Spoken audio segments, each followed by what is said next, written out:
The diamond polishers of Surat are going through a tough time. Imports of new stones are down. Prices have fallen. US sanctions on Russia are taking their toll on India's $24 billion diamond industry.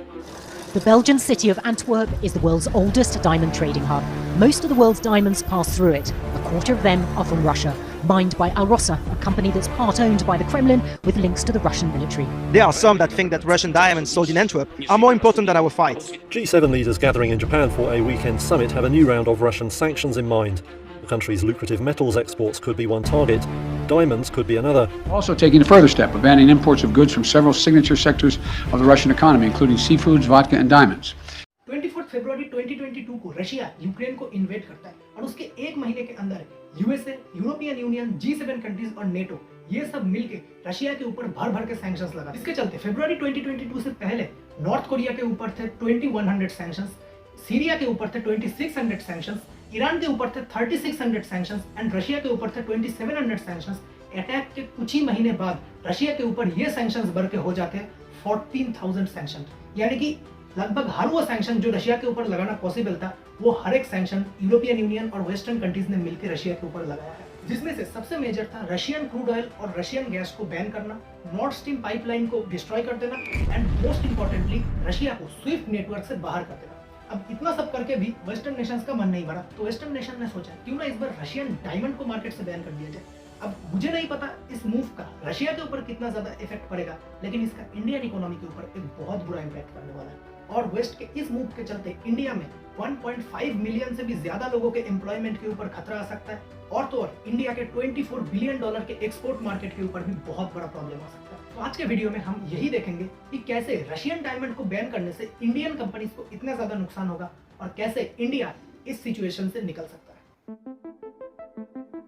अब Russian diamond को ban करने से India को क्या नुकसान होगा, इससे पहले आपको थोड़ा सा डायमंड इंडस्ट्री को समझना पड़ेगा। डायमंड इंडस्ट्री में मेन 5 स्टेज का एक साइकिल होता है, जिसमें से सबसे पहला आता है माइनिंग। सबसे पहले कोई एक कंपनी जाता है किसी भी पर्टिकुलर एरिया में, वो डायमंड माइंस को एक्सप्लोर करते हैं और एक्सप्लोर हो जाने के बाद वो वहां से डायमंड को एक्सट्रैक्ट करते हैं। एक्सट्रैक्ट करने के बाद उस डायमंड को उसके कलर, उसके साइज के बेसिस पे अलग किया जाता है और उसके बाद उन्हें भेज दिया जाता है डायमंड कटिंग एंड पॉलिशिंग के लिए। और यही वो जगह है जहां पे माइन से निकलने के बाद ये डायमंड्स चेंज होके, पॉलिश होके, कट होके कुछ ऐसे बन जाते हैं और ये one of the most important step है इस पूरे साइकिल का।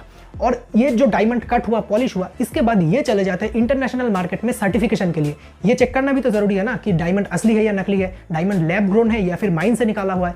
और जब सर्टिफिकेशन वर्क कंप्लीट हो जाता है तो ये डायमंड चला जाता है ज्वेलरी मैन्युफैक्चरर्स के पास, जहाँ पे ज्वेलरी मैन्युफैक्चरर्स इस डायमंड को यूज करके रिंग्स, नेकलेस और भी बहुत सारे ज्वेलरीज बनाते हैं और उन ज्वेलरीज को बनाने के बाद ये भेज देते हैं इसे रिटेल स्टोर्स में, जहाँ से मेरे और आपके जैसे लोग इन डायमंड्स को खरीदते हैं। अब ये तो हमने समझ लिया डायमंड का जो पूरा एक प्रोसेस। यहीं पे आता है मेन चीज, क्योंकि इस पूरे प्रोसेस में सबसे ज्यादा इंपॉर्टेंट कुछ है, वो है कटिंग एंड पॉलिशिंग, जिसके लिए हाई स्किल्ड वर्कर चाहिए और इनके बिना ये डायमंड कुछ ऐसे दिखेंगे। और अगर हम देखेंगे पूरे दुनिया में डायमंड कटिंग इंडस्ट्री का मार्केट शेयर, तो जहां पे 3rd नंबर पे आता है बेल्जियम, जो पूरे दुनिया में जितने भी डायमंड्स है उनका 3% कटिंग करता है। 2nd नंबर पे आता है चाइना, जो पूरे दुनिया में जितने भी डायमंड्स है उसका 4% कट करता है। और 1st नंबर पे आता है इंडिया, जो पूरे दुनिया में जितने डायमंड्स बनते हैं उसका 92% कटिंग एंड पॉलिशिंग करता है, जिसके चलते आप समझ सकते हो कि इंडिया पूरे डायमंड इंडस्ट्री में कटिंग एंड पॉलिशिंग सेगमेंट को पूरा डोमिनेट करता है। और तो और ये इंडस्ट्री इतना बड़ा है कि डायमंड इंडस्ट्री का अकेले का एक्सपोर्ट 2023 में $24 बिलियन का था। चलते ये पूरे इंडिया के मर्चेंट एक्सपोर्ट का लगभग 6% था और पूरे इंडिया के जीडीपी का लगभग 1.2% अकेला कंट्रीब्यूट करता था। आपका सवाल होगा, अगर इंडिया इस मार्केट को इतने अच्छे से डोमिनेट करता है तो फिर हमें यूएसए और यूरोपियन यूनियन के सैंक्शन से डरने की क्या जरूरत? तो देखो, अगर हम देखेंगे कटिंग एंड पॉलिशिंग के बाद ये डायमंड चले जाते हैं इंटरनेशनल मार्केट में सर्टिफिकेशन के बाद ज्वेलरी मेकिंग के लिए। अब ज्वेलरी मेकिंग करने के लिए किसी और कंट्रीज को इन डायमंड को खरीदना पड़ेगा और यहीं पे आता है मेन प्रॉब्लम। इंडिया से जितने भी कटेड एंड पॉलिश डायमंड निकलते हैं उसमें से सऊदी अरेबिया परचेस करता है 4.3%, चाइना परचेस करता है 5%, नेदरलैंड परचेस करता है 6.4%, वहीं पे यूरोपियन यूनियन अकेला परचेस करता है 23% और यूएसए 29.8%। यानी कि यूरोपियन यूनियन और यूएसए ये दोनों मिलके पूरे इंडिया से लगभग 50% डायमंड का इंपोर्ट अकेला कंट्रोल करते हैं। यूरोपियन यूनियन और यूएसए ये दोनों मिलके इंडिया का 50% डायमंड एक्सपोर्ट अकेला बाई करते हैं। इसीलिए इंडिया यूरोपियन यूनियन और यूएसए के ऊपर हाईली डिपेंडेंट है अपने डायमंड एक्सपोर्ट्स को लेकर। यहाँ पे आपका क्वेश्चन आ सकता है कि हाँ, इंडिया डायमंड कंट्रीज को एक्सपोर्ट करता है तो ये तो अच्छी बात है, इसमें प्रॉब्लम की क्या बात है? यूएसए और यूरोपियन यूनियन ने तो कहा है कि वो रशियन डायमंड को बैन करेंगे, ना कि इंडियन डायमंड को। यही पे आता है क्या, क्योंकि याद कीजिए मैंने क्या बताया, मैंने बताया India diamond cutting and polishing segment में पूरे दुनिया को कंट्रोल करता है, ना कि डायमंड माइनिंग सेगमेंट में।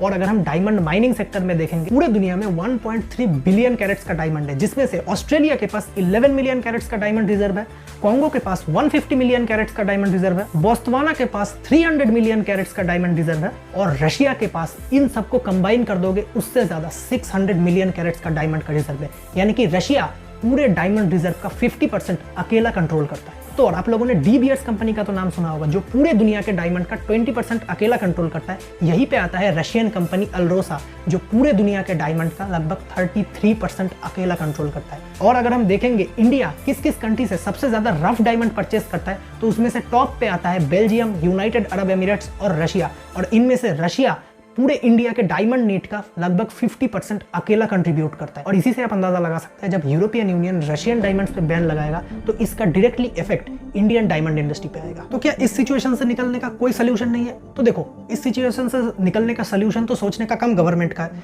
पर मेरे ख्याल से ये कुछ पॉसिबल स्टेप्स है जो इंडिया ले सकता है। सबसे पहला ये कि इंडिया यूएसए को और यूरोपियन यूनियन को कह सकता है कि जहां पे जापान एक G7 कंट्रीज है, वहीं पे जापान तो अपने इकोनॉमी के इन्फ्लेशन को कंट्रोल करने के लिए रशिया से चीप ऑयल परचेस कर रहा है, तो आप कैसे पूरे दुनिया से एक्सपेक्ट कर सकते हो कि वो Russian oil, Russian diamond, Russian gas को ट्रेड नहीं करेगा? दूसरा, अगर हम देखेंगे यूरोपियन यूनियन का जो पार्लियामेंट है उसका एक लॉ है, अगर रशियन ऑयल किसी दूसरे कंट्री में रिफाइन होके यूरोपियन यूनियन में आ रहा है तो वो रशियन ऑयल नहीं कहलाएगा, वो कहलाएगा उस कंट्री का ऑयल जिस कंट्री में वो रिफाइन हो रहा है। तो अगर ये ऑयल के केस में हो सकता है तो फिर डायमंड के केस में क्यों नहीं? क्योंकि रफ डायमंड तो रशिया से इंडिया परचेस करके उसे तो पॉलिश कर रहा है, कट कर रहा है, उसका पूरा लुक ही चेंज कर रहा है, उसका मेन वैल्यू तो कटिंग और पॉलिशिंग के बाद ही आ रहा है, जिसके चलते वो डायमंड मेरे ख्याल से और रशियन ओरिजिन का नहीं रह रहा है, वो इंडियन ओरिजिन का बन जा रहा है। And third and most important, अगर रशियन डायमंड, रशियन ऑयल ये सब परचेस करने से हम यूक्रेन वॉर को फंड कर रहे हैं, तो फिर यूएसए क्यों अपने न्यूक्लियर फ्यूल्स का परचेस रशिया से बंद नहीं करता?